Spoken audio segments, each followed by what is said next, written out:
Adoatv, bringing good things to life.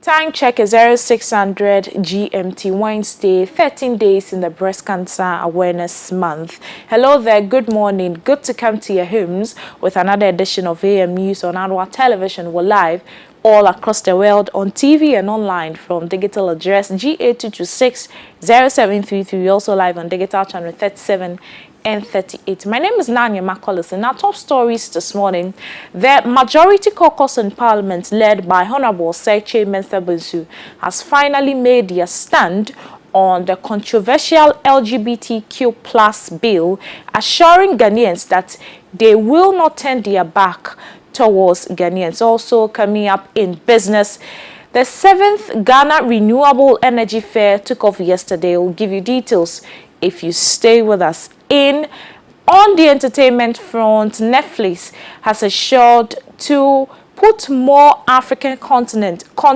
on its platform. You might want to stay with us because details of these and many others comes up in the jiffy. Please be my guest.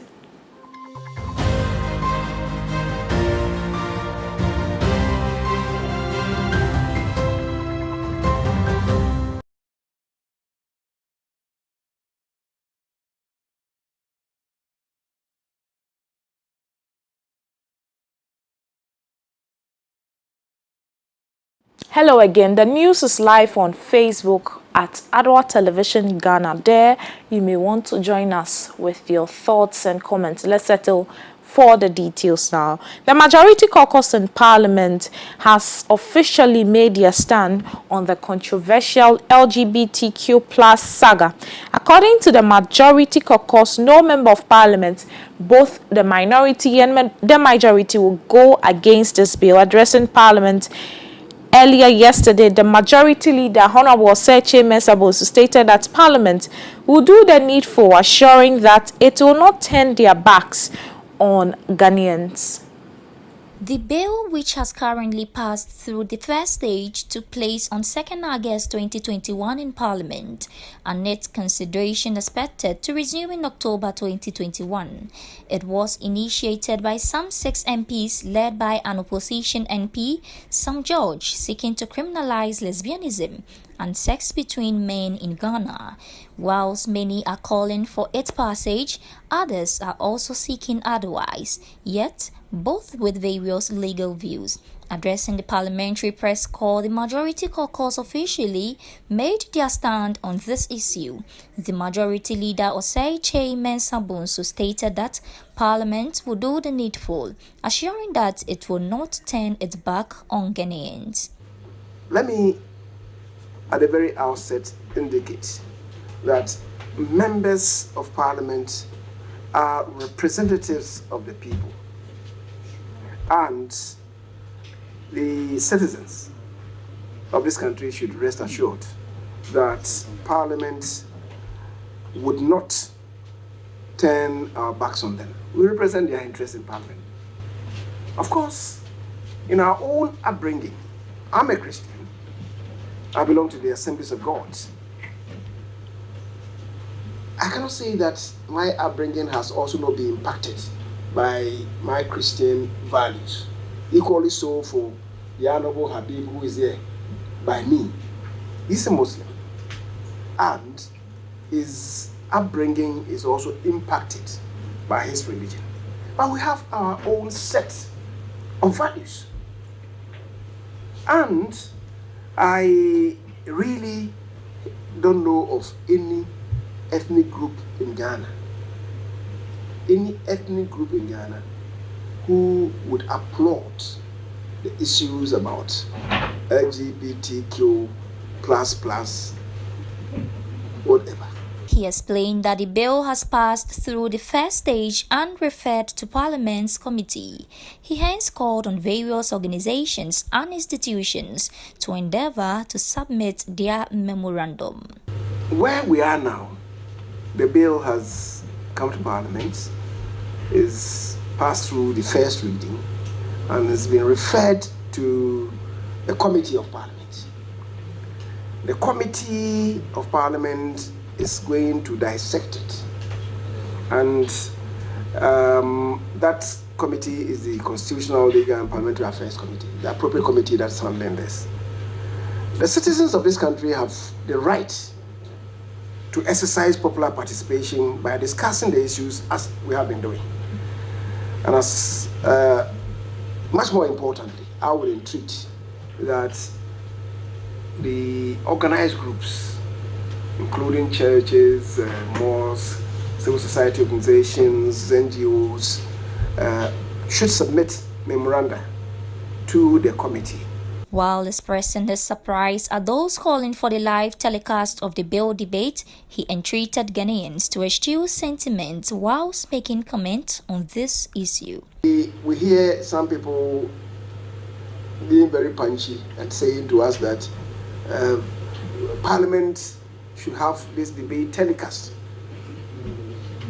It means those people, they are oblivious of how we conduct affairs in Parliament. Which bill is, considered in camera? Every bill is discussed in the open. So for people to say that, no, don't go and hide and do this in camera, I'm surprised. It means they themselves don't even follow parliamentary proceedings. My plea is that those of them who are making contributions and calling into radio stations and so on, even speaking on television, we should cut off emotions and sentiments. Because once we do that, it clouds the rationality of the issues. So let's cut out emotions and sentiments. Speaking in that report is the Majority Leader, Honorable Sechi Mensabun. So that was a report by parliamentary correspondent Mary Kote. Let's stay away from Parliament and go to the Upper North, because the principal of Temale Community Health Nursing Trainee College, Madam Comfort Kone, has bemoaned the infrastructural challenge that the school is facing. She made this known as the school celebrated its 60th anniversary up north. Nuruddin has the rest of the story. The Tamale Nursing Training College has celebrated its 60th anniversary since its inception.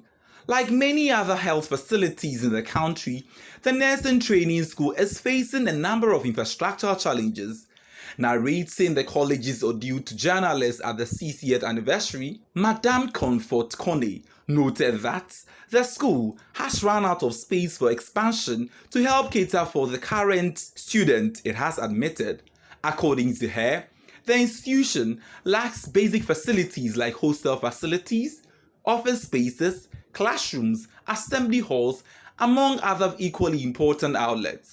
In Ghana, there's an improvement.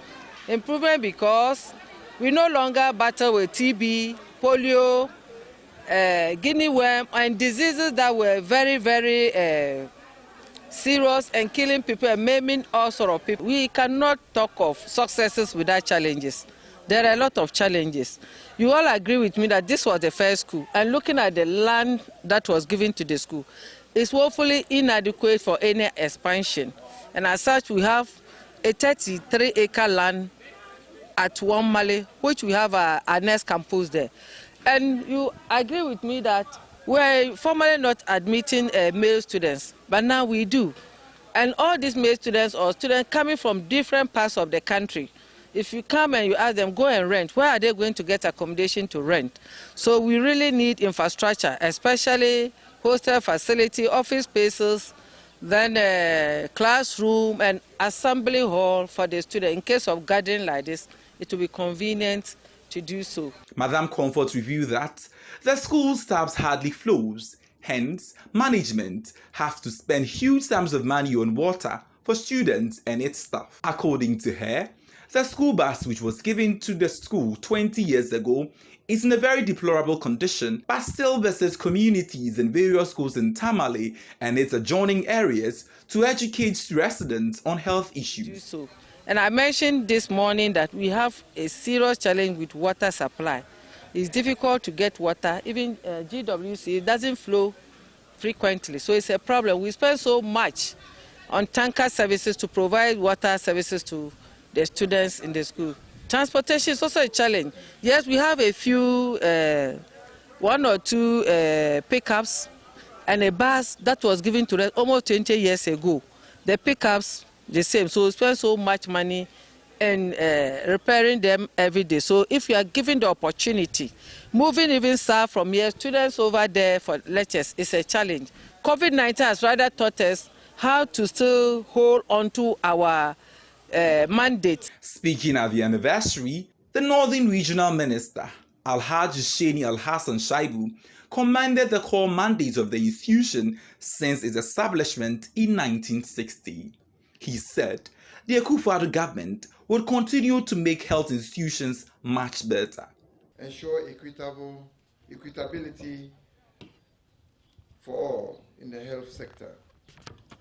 Mr. Chairman, the government of Ghana, through the Ministry of Health, has established the Tamale Community Health Nursing Training College in May 1960 with the motto, "Prevention is our business," to train disciplined and highly motivated community health professionals to oversee the fight against preventable diseases. Ladies and gentlemen, it is heartwarming and worth noting that for 60 years and still counting, the college has not relented in its efforts, but stood firm in diligently executing this mandate of contributing tremendously to the health and well-being of the people in the northern region and the country at large. The 60th anniversary celebration was under the theme 60 years of harnessing the role of community health nursing in Ghana, our success and challenges in disease prevention.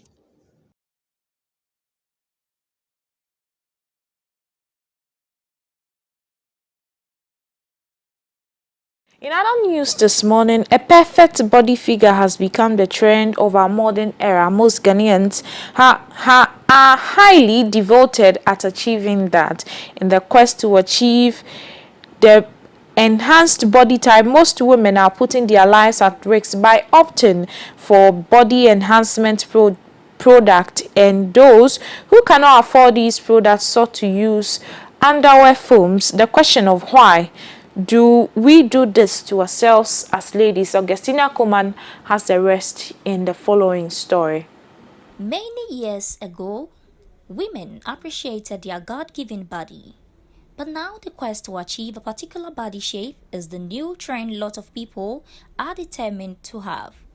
Underwear foams or hip padding are designed to enhance your shape by reducing the appearance of your figure. Most of these parts are made of polyester and foam materials, soft and lightweight. They boost one's figure into a more bigger form. These underwear are very comfortable to wear since it's designed to fit one's body size. In the demands to have a good body size, liposuction is one of the ways to go. It is a procedure that uses suction techniques to remove fat from specific areas of the body to shape some areas. However, this process happens to be quite expensive for most people to afford. Others also refrain because of its failure health implications, which makes hip padding the only option. Lipofoams are also worn from 2 to 14 days After the surgery, this is to heal and cause the skin to tighten to create the final result of your procedure. According to research, underwear foams comes in foams for butts, hips, or even both. Research also proves that most women who purchase underwear foams is based on their low self-esteem and believe that it is the only way to boost their confidence as women. Underwear foams are made to increase the apparent waist-hip ratio, which implies a more feminine body shape. There is no evidence that shows that hip padding or underwear foams increase the risk of a pelvic fracture. They have no side effect. Speaking to Auntie Emilia, who sells the product, she said most ladies patronize underwear foams just to shape their figure to wear costumes, but not to gain a huge figure. According to her, even some seamstresses ask their customers to buy it just to look good in their garment.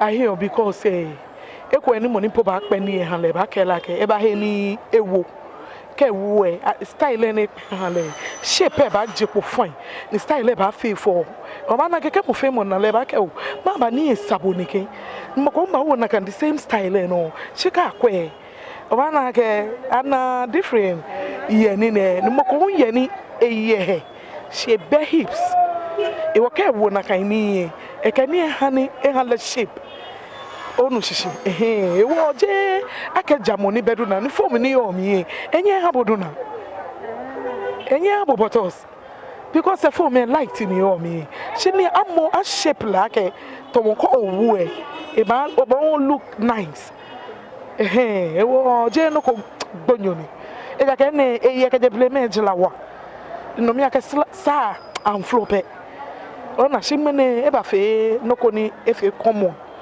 ewo mo famous mo akele hu e ba wego ewo je ni noko ni ekwakọ wu e ba ha bodu na ni lo nne ko wo hu e mo ko na jabo wi. Charles, a resident here in Accra, also discouraged ladies from using such items. According to him, he prefers a natural look to hip pads. Wow, underwear foam. So let me say, we Ghanaians, or we the Ghanaians, we call it popo. You know, putting on the underwear foam sometimes make them feel, bossy, because they thought they have nyash and then styles. You see, that is how I feel bad. You see, sometimes you feel bad too when you are maybe in public, then you are removing your tra, then the popo just remove or the foam just remove. You see, you feel bad because what God gave you, you have to use it. You have small nyash, that means you have a small nyash. Never fight for big nyash, Oh, now I'm not going for a lady who put on that. You may go out, you see, you may go out, then you meet friends or ladies. You thought that maybe you are twerking, then just imagine what I want to see, you see, yeah. So it's very bad, and I'll not go for that lady. Maybe best I'll go for fat lady. Others also shared opinions on the subject, and here was what they said. Oh, it depends. But I say like in Nema and Shadaniba, make us say be at 6, 7. Within a day. Yeah, within a day. Well, we need to, but our hips. And see, I will move 2 times. There were 2 hips, and I will hips on Kwa. And today, I will be need to know upper hips, or better hips in the pair. But we need to only hips. So I told 2 in a boom. I say underwear, normal underwear. Yes, so and so better to say normal underwear. I want that, so normal. We were so, but only hips. And there were their hips on Kwa into a shirt to say normal underwear. Hips no one chain, wash it. No, it's comfortable. It's just like ocean normal underwear. Sana on my end. So, brand as a baby, sir. But okay. It's useless because at the end of the day, you might think you are deceiving people about how you appear, about your looks, but mind you, my sister, you are deceiving yourself. Which guy will go in for a lady with fake buttocks and those kind of things? Nobody will do that. Me, even if I see you and you are being attracted by me, I will just, when I know that you are deceiving me, I will just leave you and go my way. Oh, me, I won't buy those ideas because at the end of the day, who are you dressing to impress? Most guys dress to impress ladies, to look good, and some ladies too dress to impress guys guys. So at the end of the day, it's attraction. And attraction leads to what? Relationship and those kind of things. So when you are being caught. If you just join us, you're watching AM News on Adoatv Television with me, Nanya Makolis, and let's do the latest in the world of business. The 7th Ghana Renewable Energy Fair, a 3-day conference which is slated from 12th to 14th of October 2021, organized by the Energy Commission and the Ministries of Energy, I beg your pardon, is on the theme removing barriers to renewable energy development in Ghana. This year, fair seeks to explore ways in which major challenges facing industry players can be solved. The Ghana Renewable Energy Fair was instituted in 2015 to create a platform for collaboration between government, the private sector and civil society for the promotion of the benefits of renewable energy, to identify opportunities and facilitate investment in Ghana's renewable energy resources. In line with this, the Renewable Energy Act 2011 Act 832, which seeks to develop and promote renewable energy in the country. The Act and the responsibility it gave to the Energy Commission was one of the pivotal motivations that led the Commission to birth the annual Renewable Energy Fair. Key features of the fair has been policy and technology briefing and discussions within the technical sections and display of renewable energy and energy efficiency technology that have the power to transform the energy landscape in Ghana and the sub-region. The 7th Ghana Renewable Energy Fair is on a theme removing barriers to renewable energy development in Ghana. Minister of Energy Honorable Matthew Poku-Prempeh, in his keynote address, stated government commitment of the renewable energy policy in the country. Our medium to long-term goal is to increase the contribution of renewable energy from the current 120 megawatts installed capacity, representing 2.4% of the generation mix, to more than 1,000 megawatts, thus attaining the minimum, surpassing the minimum 10% contribution from renewable energy in the generation mix by 2030. Since His Excellency took office in 2017, we have seen the VRA to even do more in your renewable energy portfolio. I am happy to announce that the construction of the Palugu multipurpose power plant would comprise also an additional 50 megawatt solar plant for the VRA. This project is ongoing, and just yesterday I met the Ministry of Finance to ensure that we pay the contractors to continue with this project. The project is strategic, and when completed would add another golden feather in VRA's renewable energy portfolio and open up the entire northern region of Ghana to accelerated economic development. We are committed and will ensure the timely completion of this project. I do know that the Power Authority even wants to go further in its search for other hydro generation potentials in this country, and would encourage them to do so. I am again happy to announce that Ghana has completed the preparatory phase for the scaling up of the renewable energy program. And just last month, we had the experts from the ADB, African Development Bank, and the Swiss government in the country to undertake its appraisal mission. The Ministry of Energy and Finance are working around the clock to address observations and recommendations by the mission as soon as possible. All things being equal, we are poised to commence full implementation of the Scaling Up Renewable Energy Program by the second quarter of next year. The program will provide opportunities to both the public and the private sectors in the development and use of renewable energy in the country. The SHEP will also contribute significantly to the attainment of our last-mile electrification goal by 2024. Minister for Sanitation and Water Resources and Acting Minister of Gender, Children and Social Protection, Madam Abna Cecilia Dapa, gave the keynote address on behalf of President Nana Addo Dankwa Akufo-Addo. Last year's fair was not cancelled, but held virtually using state-of-the-art technology and equipment. We should all embrace this new norm. Ladies and gentlemen, it is against this background that I deem the theme of this year's fair, removing barriers to renewable energy development in Ghana, most appropriate. The Honorable Minister for Energy, in his speech, outlined what the government was doing to solve some of the challenges in the energy sector. He has my full support and assurances to do this. It is my hope and prayer that this conference will offer participants the opportunity to come up with tangible solutions that will help remove the barriers facing the development of renewable energy in the country. The Minister for Energy, I believe, will ensure that the recommendations made at the end of the conference will be implemented. The government is leaving no stone unturned in providing quality leadership in our quest to develop a sustainable energy economy.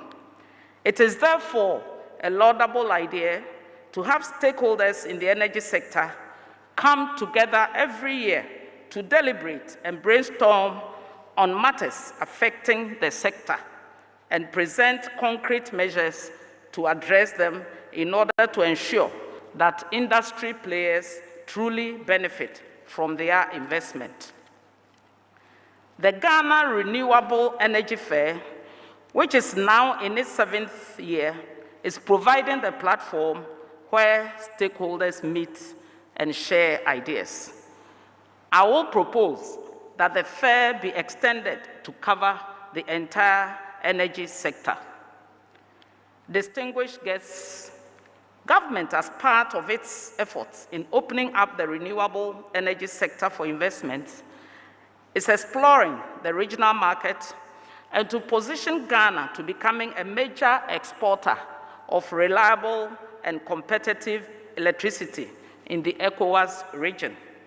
This will not only benefit Ghana in terms of foreign exchange earnings, but will also contribute to the regional economic inclusiveness strategy, strengthening energy security and peace in the sub-region. Distinguished guests, ladies and gentlemen, I declare the 7th Ghana Renewable Energy Fair conference and exhibition under the theme Removing Barriers to Renewable Energy Development in Ghana duly opened.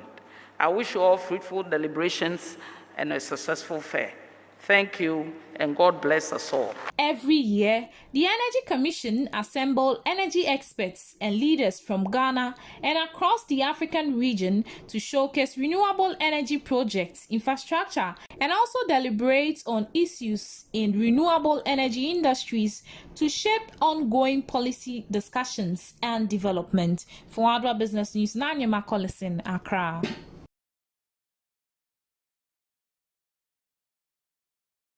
For more business news, log on to www.adwanewsonline.com/business. Let's do the latest in the world of sport. Young African swimmers were delighted to watch as they swam at the Bukom International Pool in a freestyle butterfly backstroke at the 14th Senior Swimming and Opening Water Championship.